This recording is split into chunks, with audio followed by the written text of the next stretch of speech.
21절까지 말씀입니다. 요한복음 10장 11절부터 21절까지 말씀 교독하겠습니다. 제가 먼저 1절 말씀 봉독하겠습니다. 나는 선한 목자라. 선한 목자는 양들을 위하여 목숨을 버리거니와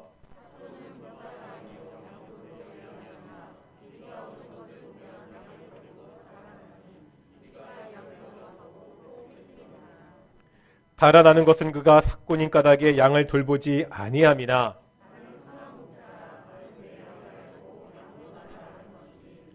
아버지께서 나를 아시고 내가 아버지를 안 것 같으니 나는 양을 위하여 목숨을 버리노라.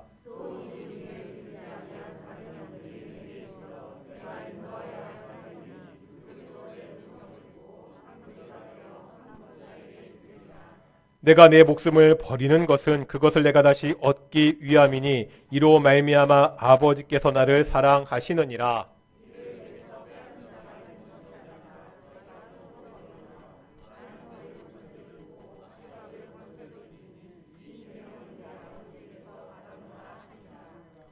이 말씀으로 말미암아 유대인 중에 다시 분쟁이 일어나니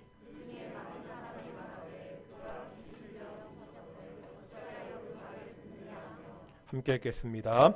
어떤 사람은 말하되 이 말은 귀신 들린 자의 말이 아니라 귀신이 맹인의 눈을 뜨게 할 수 있느냐 하더라. 아멘. 이 시간 아멘. 예, 찬양 감사합니다. 오늘 한번 인사할 텐데요. 오늘은 이렇게 인사하겠습니다. 서로 보시면서 예수님이 곧 오십니다. 아멘. 이 인사는 성탄절을 기다리는 오늘날 성도들의 인사이기도 하지만 예수님이 곧 다시 오신다는 신약의 성도들이 가졌던 마라나타의 신앙이기도 합니다.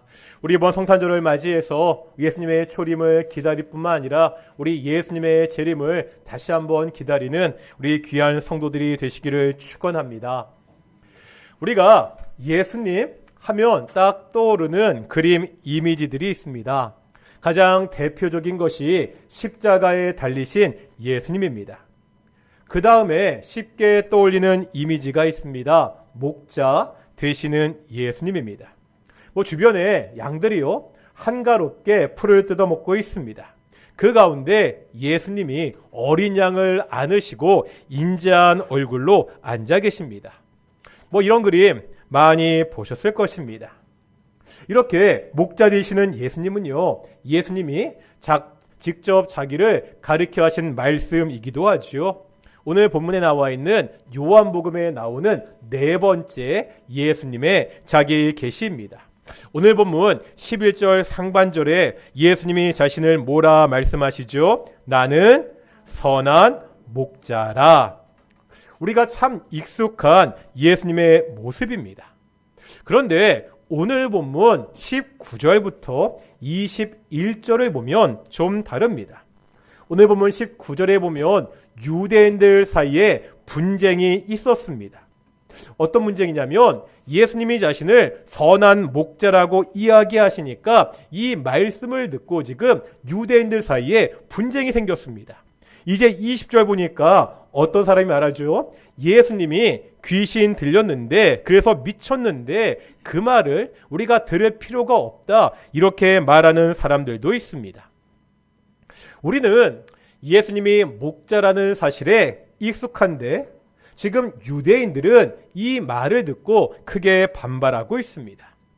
그래서 이 반발하는 상황이 좀 어색하기도 합니다. 당시 사람들이 이렇게 반발하는 이유가 있습니다. 예수님이 자신을 목자라고 하셨을 때 이 사람들은요 구약에 나오는 목자의 이미지를 떠올랐습니다. 목자라는 말이 가지고 있는 구약의 배경이 있습니다. 다 같이 한번 에스겔 34장 보겠습니다. 에스겔 34장 15절입니다. 구약성경 1204페이지 구약성경 1204페이지 에스겔 34장 15절 보겠습니다. 1204페이지입니다. 에스겔 34장 15절입니다. 같이 한번 읽겠습니다. 시작. 내가 친히 내 양의 목자가 되어 그것들을 누워 있게 할지라 주 여호와의 말씀이니라. 아멘. 여기에 보면 내 양의 목자가 되시는 분이 나오죠. 누구시죠? 주 여호와 하나님이라고 말씀하고 있습니다. 우리가 잘 아는 시편 23편이 있습니다. 뭐라고 말씀합니까? 여호와는 나의 목자시니. 다시 말하면 구약에서 목자라는 말은 누구를 상징하는 말이라고요? 하나님을 상징하는 이미지로 많이 사용되었습니다. 그리고 조금 전에 보았던 에스겔 34장 다시 보실게요. 에스겔 34장 1205페이지인데요. 23절과 24절입니다. 에스겔 34장 23절, 24절 1205페이지 함께 읽겠습니다. 시작. 내가 한 목자들 그를 위해 세워 먹이게 하리니 그는 내 종 다윗이라. 내가 그들을 먹이고 그들의 목자가 될지라. 나 여호와는 그들의 하나님이 되고 내 종 다윗은 그들 중에 왕이 되리라. 나 여호와의 말이니라. 아멘. 여기 23절에 보니까 하나님께서 한 목자를 세울 것이라고 약속하고 있지요. 근데 그 목자가 누구예요? 내 종 다윗이라고. 이 말은 장차 하나님이 세우실 목자가 다윗의 후손으로 오실 것이라는 말씀입니다. 그런데 24절 보겠습니다. 이 목자가 장차 무엇이 된다고요? 24절에 보니까 왕이 될 것이다. 그러면 여기서 말씀하는 목자는 이스라엘 백성들이 기다리고 있는 왕으로 오시는 메시아를 가리킵니다. 구약에서 이 목자라는 말에는 메시아, 왕으로 오시는 메시아라는 상징도 가지고 있습니다. 이러면 오늘 본문의 유대인들의 반응이 이해가 되지요. 예수님이 자신을 목자라고 하셨을 때 유대인들은 쉽게 이 구약의 이미지들을 떠올렸습니다. 하나님이자 목자이신 그러한 메시아이신 목자. 지금 예수님이 자신을 스스로 누구라고 하시는 거예요? 나는 하나님이다. 너희가 기다리고 있는 메시아다. 이렇게 말씀하고 있습니다. 게다가 오늘 본문 요한복음 10장 12절 보면 예수님은 선한 목자와 반대가 되는 목자를 말씀하고 있습니다. 싹군 목자입니다.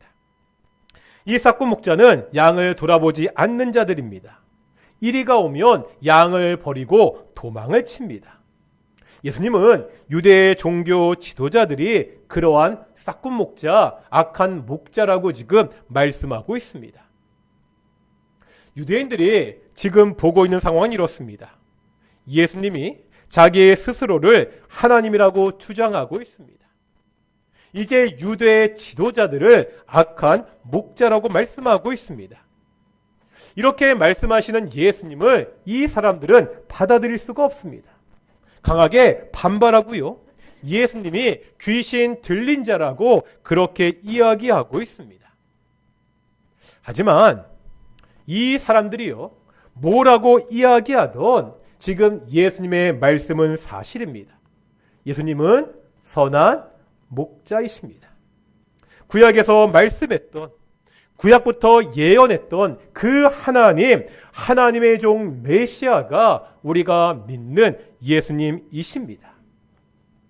그런데 예수께서요, 자신을 선한 목자라고 하실 때 우리가 조금 전에 보았던 구약에서 말씀하는 목자의 이미지와는 좀 다른 말씀을 하고 있습니다. 아까 우리가 봤죠? 에스겔 34장에 보면 목자는 어떤 모습이었죠? 하나님께서 자신의 종을 목자로 삼으시는데 그 목자가 장차 뭐가 된다고요? 왕이 됩니다. 구약에서 목자는 통치자의 이미지가 있습니다.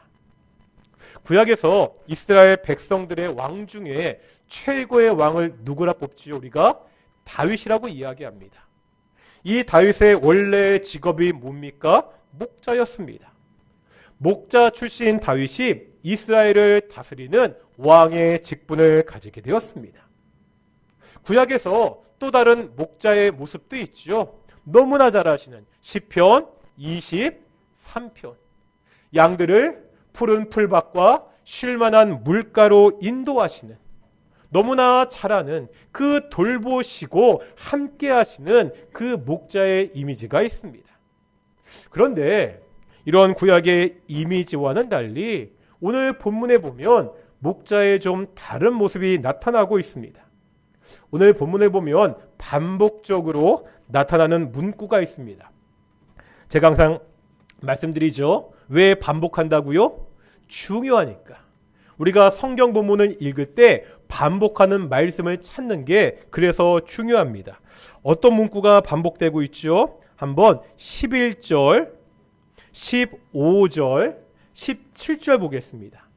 오늘 본문 11절, 15절, 17절에 보면 굉장히 중요한 문구가 반복되고 있습니다. 어떤 문구죠?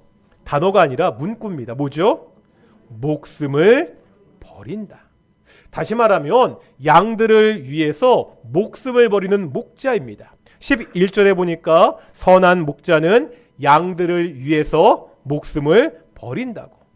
이제 15절 보겠습니다. 15절도 보니까 예수님께서 양들을 위해서 목숨을 버리신다고.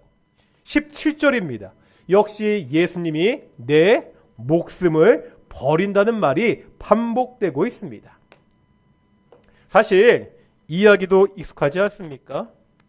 양들을 지키기 위해서 자신의 목숨을 버리는 선한 목자. 그렇게 하지 못하는 목자는 싹군 목자이다. 그런데요, 한번 이 이야기를 상식적으로 생각해 보겠습니다. 목자가 양을 위해서 목숨을 버리는 것이 상식적입니까? 물어보겠습니다. 사람의 목숨이 귀합니까? 양의 목숨이 더 귀합니까? 그렇죠? 아무리 양의 목숨이 귀하더라도 사람의 목숨보다 가치가 있을 수 없습니다. 예수님도 사람의 생명이 천하보다 귀하다고 말씀하셨습니다. 이런 이야기들을 합니다. 집에 강도가 들어오면 어떻게 하라고요? 반항하지 말라고. 순순히 강도가 원하는 것을 다 주라고 합니다. 왜 그렇죠? 괜히 잘못하면 목숨을 잃을 수 있기 때문입니다. 어떠한 것도 사람의 목숨보다 귀한 것은 없습니다. 목자를 생각해 보겠습니다. 자신이 도저히 감당할 수 없는 들짐승이 양을 덮칩니다. 어설프게 나서면 자신이 죽을 수도 있는 상황입니다. 이럴 때 목자는요, 어떻게 하는 것이 현명하죠? 물러나야 됩니다. 물론 더 많은 양의 희생들이 없도록 조치를 잘 취하고 자신의 목숨은 챙겨야 됩니다. 양의 목숨보다는 목자의 목숨이 더 귀하기 때문입니다. 이것이요, 현명한 행동입니다. 그렇지 않습니까? 지금 제가 드리는 말씀이 더 상식적이고 합리적이지 않습니까? 그런데 오늘 본문에 나오는 이 선한 목자는 이런 상식을 깹니다. 자신의 양들을 위해서 자신의 목숨을 버린다는 거죠. 생각해보면 좀 이상한 목자입니다. 그런데 또 생각해보면 이것보다 더 상식을 깨는 일이 성경에 기록되어 있습니다. 무엇인지 아시겠습니까? 신이 사람을 위해서 죽었다는 이야기입니다. 오늘 본문의 선한 목자는 예수님이죠. 양은 사람들입니다. 오늘 말씀은 하나님의 아들이 사람들을 위해서 죽었다는 이야기를 하고 있습니다. 이것 또한 많이 들었잖아요. 예수님이 우리의 죄를 대신해서 십자가에서 죽으셨다. 우리 아동부 아이들도 잘 아는 이야기입니다. 너무나 익숙하고요. 너무나 당연하게 받아들이고 생각하고 있는 이야기입니다. 그런데 이게 정말 당연한 일입니까? 예수님이 우리를 위하여 죽으신 일이 당연한 것입니까? 너무 많이 들어서 당연한 듯 받아들이고 있습니다. 하지만 이건 말이 안 됩니다. 전혀 상식적이지 않습니다. 어떻게 신이요? 사람들을 위하여 죽지요? 창조주가 피조물인 사람들을 위해서 죽을 수가 없습니다. 세상의 상식은 이렇죠. 피조물이요. 피조물인 사람이 신을 위해서 희생해야 됩니다. 이것이 당연하고 상식적입니다. 제가 예전에 한 미국 드라마에서 이런 내용을 본 적이 있습니다. 주인공이 있는데 그 주인공이 심장에 총을 맞아서 죽게 되었습니다. 그러자 그 주인공을 좋아하던 그 친구가 자살을 합니다. 그러면서 자신의 심장을 그 주인공에게 이식하게 됩니다. 이 드라마가 미래를 다룬 드라마니까 이런 수술이 가능했습니다. 결국 이 수술로 그 친구의 심장을 받아서, 자살한 친구의 심장을 받아서 이 주인공은 다시 살아나게 됩니다.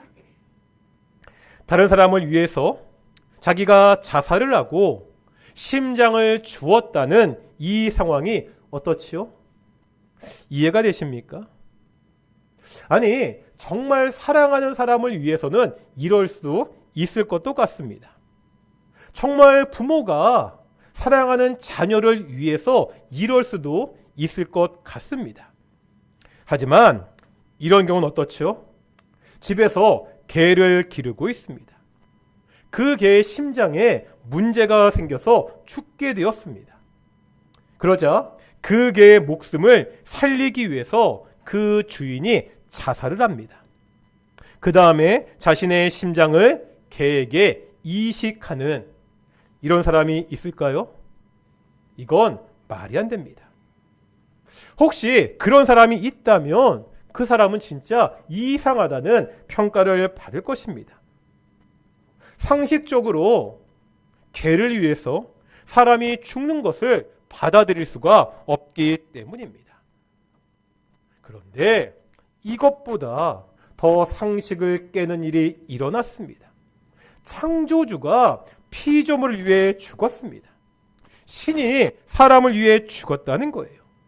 게다가요, 그 사람들이 어떤 사람들이죠? 우리가 여러 번 보았던 에베소서 보겠습니다. 2장 2절에서 3절입니다. 신약성경 311페이지 에베소서 2장 2절에서 3절 보겠습니다. 그 사람들이 어떠한 사람들이었는지 함께 보겠습니다. 311페이지 에베소서 2장 2절에서 3절입니다. 같이 읽겠습니다. 시작. 그때 너희는 그 가운데 행하여 이 세상 풍조를 따르고 공중의 권세 잡은 자를 따랐으니 곧 지금 불순종의 아들들 가운데서 역사하는 영이라. 저는 우리도 다 그 가운데서 우리 육체의 욕심을 따라 지내며 육체와 마음이 원하는 것을 하여 다른 이들과 같이 본질상 진노의 자녀이었더니. 아멘. 원래 어떤 자들이라고요? 세상의 풍속을 쫓고 공중의 권세 잡은 자, 사탄을 따르던 자들이었습니다. 내 마음대로 육체의 욕심을 따라 지내면서 본질상 진노의 자녀였다고 말씀하고 있습니다. 바로 이런 사람들을 위해서 하나님의 아들이 목숨을 버리셨습니다. 예수님은요, 우리들을 대신해서 죽으신 것은 당연한 일이 아닙니다. 당연하지 않은 아주 이상한 일이 일어난 것입니다. 왜 기독교에만 구원이 있는지 제가 자주 말씀드립니다. 만약에 다른 종교에도 구원이 있다면 기독교에는 구원이 없습니다. 세상에 어떠한 종교도 구원의 길로 신의 죽음을 이야기하지 않습니다. 인간이 고행을 하거나 무언가 공덕을 쌓을 것을 요구합니다. 아니면 신을 향한 특별한 믿음을 그렇게 이야기합니다. 하지만 성경은 뭐라 이야기하죠? 이 모든 것 이전에 신의 죽음을, 예수님의 십자가를 말씀하고 있습니다. 세상의 시각으로, 사람의 상식으로 도저히 있을 수 없는 구원의 방법을 제시하고 있습니다. 다른 구원의 방법이 있다면 신이 이런 방법을 택할 리가 없습니다. 아니, 택할 수가 없습니다. 다른 구원의 방법이 있는데 어떻게 신이 사람을 위해서 죽을 수 있죠? 어떻게 신이 그 사랑하는 하나뿐인 아들을 끔찍한 십자가에서, 그것도 죄인을 대신해서 죽게 할 수 있습니까? 그러기에 사람을 위한 신의 죽음을 이야기하는, 우리가 믿는 이 기독교의 구원이 있다면 다른 종교에는 구원이 없습니다. 아무리 독선적이라고 비난을 하더라도 우리는 이 진리를 사수할 수밖에 없습니다. 세상의 상식을 깨는, 우리의 이해를 뛰어넘는 하나님의 은혜입니다. 하나님의 특별한 사랑입니다. 이 은혜와 사랑으로, 이 십자가의 은혜와 사랑으로 우리가 구원을 받았습니다. 어떠신가요? 나를 대신한 하나님의 죽음에 너무나 익숙하지 않습니까? 은혜가 큰데 너무 크니까 그냥 은혜에 잠겨서 내가 은혜에 있다는 그 사실도 잊어버리며 살고 있지 않습니까? 선한 목자이신 예수님은 바로 나를 위하여 자신의 목숨을 버리셨습니다. 이 예수님의 죽음은 자발적인 죽음입니다. 오늘 본문 18절 보겠습니다. 18절입니다. 요한복음 10장 18 읽겠습니다. 시작.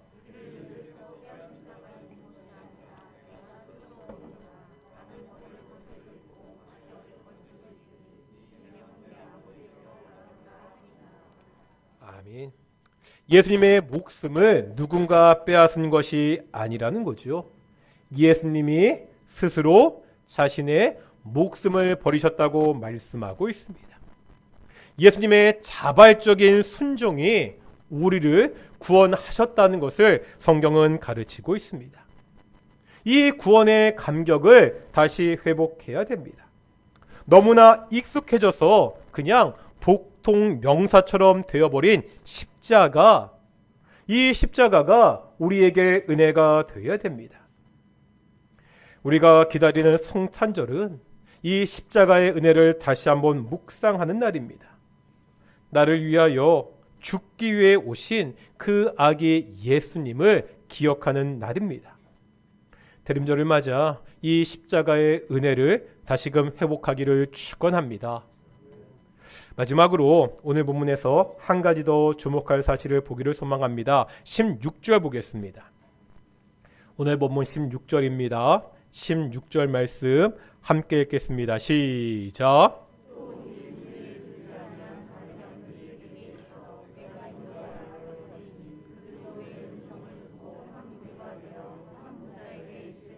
아멘. 여기 16절에 보니까 우리의 들지 않은 다른 양들도 있다 말씀하고 있습니다. 그러면 이 우리의 들지 않은 다른 양이 의미하는 게 뭐죠? 이제 구약으로 가겠습니다. 이사야 56장 8절입니다.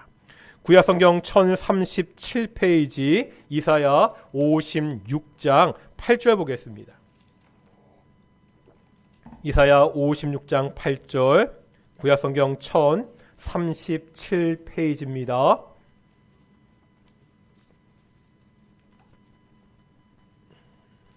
항상 말씀드리지만 저기 성경책 좀 넘기는 소리가 너무 좋아가지고요. 계속 제가 PPT 안 만들려고요. 구절이요. 56장 8절 읽겠습니다. 시작. 쫓겨난 자를 모으시는 주 여호와가 말하노니 내가 이미 모든 백성에게 또 모아 그에게 속하게 하리라 하셨느니라. 아멘. 지금 이사야 56장은요. 하나님께서 이방인들을 구원하실 것이라 그런 말씀입니다. 지금 읽었던 8절에 보면 이미 모은 백성 외에 또 모아서 그에게 속하게 하겠다고 이렇게 말씀하십니다. 결국 하나님께서 이방인들을 구원하신다는 그러한 말씀이라는 거죠. 그러면 오늘 본문 16절에 나오는 이 다른 양들이 의미하는 것도 바로 이방인들입니다. 유대인들 뿐만 아니라 이방인들도 예수님의 음성을 묻고 이제 한 무리가 되어서 예수님께 속하게 된다고 말씀하고 있습니다. 지금 예수님은 선택받은 백성이라고 믿고 있는 그 유대인들 뿐만 아니라 내가 이방인들의 목자도 되신다고 말씀하고 있습니다. 예수님의 십자가의 복음이 이제 유대인들을 넘어서 더욱더 확장된다는 것을 예수님이 말씀하고 있다는 거죠. 복음이 확장되어야 됩니다. 예수님이 바로 이것을 위해서 자신의 목숨을 버리셨다고 말씀하고 있습니다. 그렇다면 우리가 할 일도 분명하다는 거죠. 복음이 확장될 수 있도록 해야 됩니다. 이 복음이 우리 동인교회 안에만 머물러 있어서는 안 됩니다. 이 십자가의 복음이 내 안에서만 머물러 있어서는 안 된다는 거예요. 주변의 이웃에게로, 우리 가족들에게로, 내 친구들에게로 내가 알고 있는 이 은혜의 복음이 확장되어야 됩니다. 이 일을 우리가 감당해야 됩니다. 아직도 예수님을 선한 목자로 알지 못하는 그 사람들에게 선한 목자 대신 예수님을 소개해야 됩니다. 예수님 안에 함께 속할 수 있도록 우리가 그들에게 복음을 전할 책임이 있다는 거지요. 성경은 복음 전도의 사명이 모든 믿는 자들에게, 모든 십자가의 은혜를 경험한 사람들에게 있다는 것을 분명히 말씀하고 있습니다. 다음 주일은 성탄절입니다. 성탄절은 구원자 예수님이 이 땅에 오심을 기념하는 날입니다. 뿐만 아니라 이 구원자 예수님을 내가 세상에 전하겠다고 결단하는 날이기도 합니다. 오늘은 대림절 네 번째 주일입니다. 양들을 위해서 목숨을 버리신 선한 목자 대신 예수님을 묵상하는 시간이 되기를 소망합니다. 선한 목자 대신 나를 위하여 십자가에서 죽으신 그 예수님을 전하며 살겠다고 결단하는 시간 되기를 축원합니다. 우리 찬송가 151장 함께 찬양하시면서 말씀을 묵상하며 나아가겠습니다.